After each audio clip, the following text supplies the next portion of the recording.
ஜாதக சாகரம் என்ற இந்த நூலில் அயனாம்சம், அதாவது சூரிய மண்டலத்துடைய ஒட்டுமொத்த சூரிய மண்டலத்துடைய நகர்வு இப்படி போயிட்டு மறுபடியும் இப்படி வரும், இப்படி போயிட்டு மறுபடியும் இப்படி வரும்.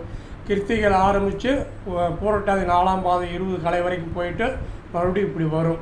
இந்த வரக்கூடிய இந்த திரும்பக்கூடிய காலங்களில் மகா பிரளயம் ஏற்படும்.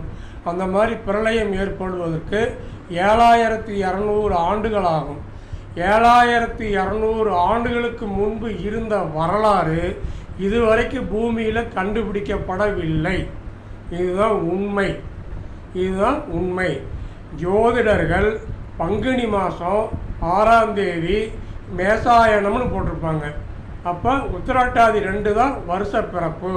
அயனாம்சம் பல்வேறு வகை, அதில் நம்ம பயன்படுத்தக்கூடியதில் உத்திரட்டாதி 2 வருஷ பிறப்பு.